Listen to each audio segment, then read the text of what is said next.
In the heart of Igboland, nestled between rolling green hills and the great Omambala River, lay the village of Umyuk. It was a land blessed with rich soil, wise elders, and traditions that had stood the test of time. Among its people was a young man named Osandu, the only son of Nadi, a respected but aging farmer. Osandu had always been different. While other young men boasted of their strength and riches, he listened more than he spoke, observed more than he acted. Despite his quiet nature, Osandu was eager to prove himself, for in Umyuk, a man's wisdom was his greatest wealth. And soon an opportunity would arise, a test that would determine the wisest young man in the land. Every year, the great Izindukwi, ruler of Umyuk, held a contest of wisdom. It was said that whoever proved himself in this test would be granted great fortune, land, cattle, and a position as one of the king's advisors. The entire village gathered at the king's palace, a vast compound with tall mud walls and a courtyard shaded by the ancient Irako tree. As the sun blazed in the sky, Izindukwi emerged from his throne, his red coral beads glistening in the light. Today, we test the wisdom of our young men. A true leader does not always chase what is seen, but understands the value of what is unseen, he announced. Before Osandu and the other young men, the king's guards placed two objects on a wooden stool. One, a golden cowrie shell, glowing under the sun, said to bring wealth to whoever possessed it.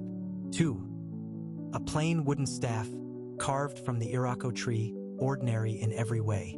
Choose wisely, the king said, for what you pick will determine your future. One by one, the young men stepped forward.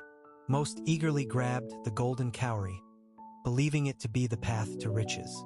Then came Osandu's turn. He stared at the objects, his mind racing. The golden cowrie was tempting, but something inside him whispered that true value is not always where the eyes first see it. Slowly, Osandu reached out and took the wooden staff. Gasps filled the air, then laughter. "Osandu, are you mad?" Someone jeered. "He has chosen wood over gold," another shouted.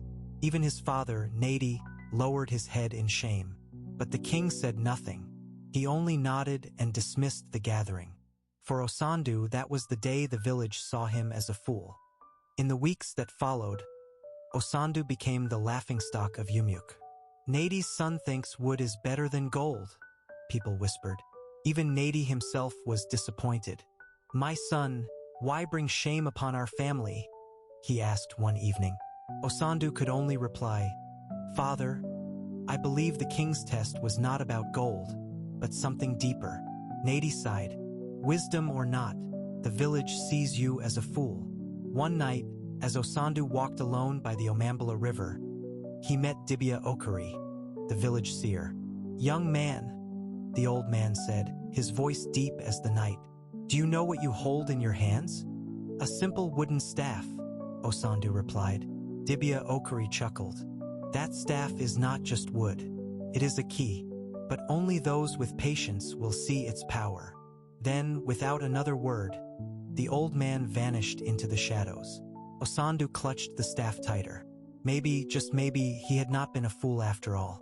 1 month later, disaster struck Umyuk. A severe drought dried the farmlands. The great Omambala River, the village's lifeblood, began to wither. The people grew desperate. They pleaded with the king, but even his elders and warriors had no solution. One evening, as the king sat in the palace, frustrated, a strange event occurred. Osandu, still carrying the wooden staff, felt a pull, as if the staff itself was guiding him. He followed the sensation, and before he knew it, his feet led him to the oldest part of the village, where a long-forgotten well lay buried beneath overgrown shrubs. He struck the earth with his staff, and to his amazement, water gushed forth. Osandu had found the village's hidden water source. The news spread like wildfire. The king, his eyes wide with astonishment, declared before the entire village, "Osandu, the one we called a fool, has saved Umyuk." He then revealed what only a few had known. The golden cowrie was a trick, a mere decoration. The true test was to see who would understand the power of patience and wisdom. Osandu, You alone saw beyond the surface. With that, Osandu was made a chief, given land, cattle, and a seat among the king's closest advisors. The same people who had laughed at him now bowed before him in respect. In life, the greatest rewards do not come to those who chase what glitters, but to those who understand true value. Do not fear being misunderstood. The world often mocks what it does not yet comprehend. Success is not loud. It does not need to shout.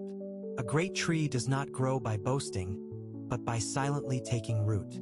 Be patient, be wise, and when the time is right, your success will speak for you. The story of Osandu teaches us that true success requires patience, wisdom, and the ability to see beyond what is obvious. If you are ever ridiculed for thinking differently, remember Osandu. Let them laugh now because one day they will call you wise. If you enjoyed this video, don't forget to hit that like button. It really helps us out. And if you haven't already, subscribe and turn on notifications so you never miss an update. Also, share this with your friends and family. Thank you for your support.